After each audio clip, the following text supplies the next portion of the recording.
بسم اللہ الرحمن الرحیم۔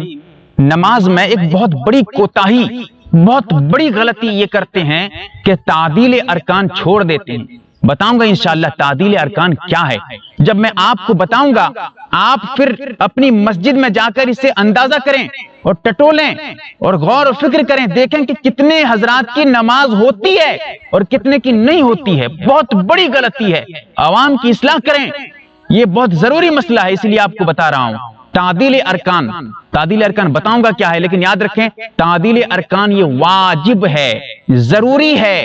اگر کوئی جان بوجھ کر چھوڑ دے گا نماز ہوگی نہیں، دوبارہ نماز پڑھنی ہوگی، اور غلطی سے چھوٹ جائے اس پر سجدہ سہو واجب ہو جاتا ہے۔ یہ تعدیل ارکان ہے۔ تعدیل ارکان جو واجب ہے، اگر دیکھنا چاہیں رد المختار میں جلد نمبر 2 صفحہ نمبر 157 پہ، الموسوعۃ الفقیہ جلد نمبر 12 صفحہ نمبر 78 کھول کر دیکھیں، تبیین الحقائق میں دیکھیں جلد نمبر 1 صفحہ نمبر 277 کھول کر دیکھ لیجئے۔ بہرحال تعدیل ارکان کہتے ہیں، بہت لمبی باتیں ہیں، یہاں 2 بات بتاؤں گا تعدیل ارکان کے بارے میں۔ رکوع سے اٹھنے کے بعد جو سیدھے کھڑے ہوتے ہیں پھر سجدے کو جانا، رکوع سے کھڑے ہونے کے بعد سجدے کو جانا، یہ جو رکوع سے کھڑے ہوتے ہیں اسے کہا جاتا ہے قوما۔ قومے میں تعدیل ارکان واجب ہے۔ ایسے ہی جو سجدہ کرتے ہیں، سجدہ جب آدمی سجدہ کرے گا، ایک سجدہ کرنے کے بعد جو بیٹھتے ہیں دوسرا سجدہ کرنے سے پہلے اس سجدے کو جو بیچ میں بیٹھنا ہے دونوں سجدے کے درمیان، اسے کہتے ہیں جلسہ۔ تو یہ جو قوما اور جلسہ یعنی رکوع سے کھڑے ہونے کے بعد، جو رکوع سے اٹھنے کے بعد جو کھڑے ہوتے ہیں اور ایک سجدہ کرنے کے بعد دوسرے سجدے سے پہلے جو بیٹھتے ہیں، ان دونوں میں تعدیل ارکان واجب ہے۔ تعدیل ارکان کہتے ہیں اس کام کو کہ جب آدمی رکوع سے کھڑا ہو جائے تو کھڑا مکمل ہوئے اور اتنا دیر کھڑا ہو جائے جتنی دیر میں ایک مرتبہ آدمی سبحان اللہ کہہ سکتا ہے۔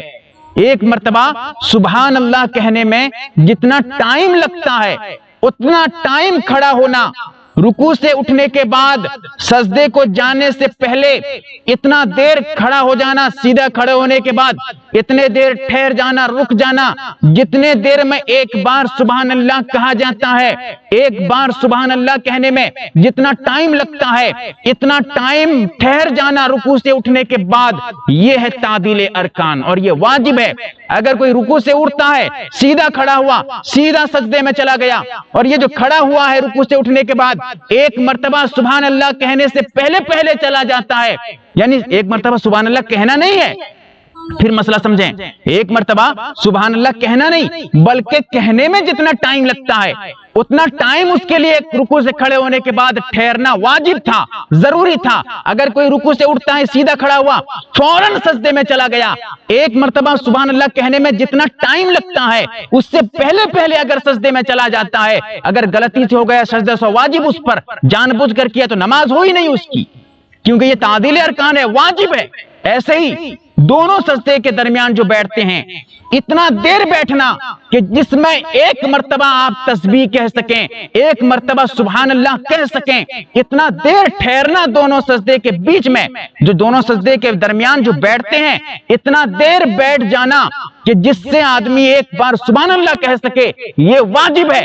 اگر کوئی سجدے سے ایک سجدے سے اٹھتا ہے، سیدھا بیٹھتا ہے اور فوراً دوسرے سجدے میں چلا جاتا ہے، پھر یاد رکھیں اس کی نماز ہوئی نہیں اگر جان بوجھ کر کیا ہے ایسے، اور اگر غلطی سے ہوا ہے سجدہ سہو اس پر واجب ہو جائے گا، کیونکہ یہ تعدیل ارکان ہے۔ تعدیل ارکان واجب ہے، ضروری ہے، اسی لیے میں نے یہ مسئلہ بتایا تاکہ آپ سمجھیں نماز پڑھیں تو صحیح نماز پڑھیں، اس طریقے پہ نماز پڑھیں کہ جس سے آپ کی نماز بھی ہو پائے۔ ورنہ آج کل اگر دیکھیں گے مسجد پہ رکوع سے اٹھتا ہے فوراً سجدے پہ چلا جاتا ہے، امام صاحب جب سجدہ کرتے ہیں ایک سجدے سے اٹھتے ہیں دوسرے سجدے پہ فوراً چلے جاتے ہیں، یہ تعدیل ارکان چھوٹ گیا۔ جب تعدیل ارکان چھوٹ گیا تو پھر تعدیل ارکان تو واجب ہے، جب واجب چھوٹ جائے تو نماز ہوگی کیا؟ نہیں ہوگی، اس کا خیال رکھیں۔ تمام ائمہ اکرام کو یہی کہنا چاہوں گا، تمام امام جتنے بھی ہیں سارے اس کا خیال رکھیں، مقتدی بھی خیال رکھیں، جب آپ نفل وغیرہ پڑھیں، سنت پڑھیں اس میں بھی خیال رکھیں، اس کا یہ ضروری مسئلہ ہے۔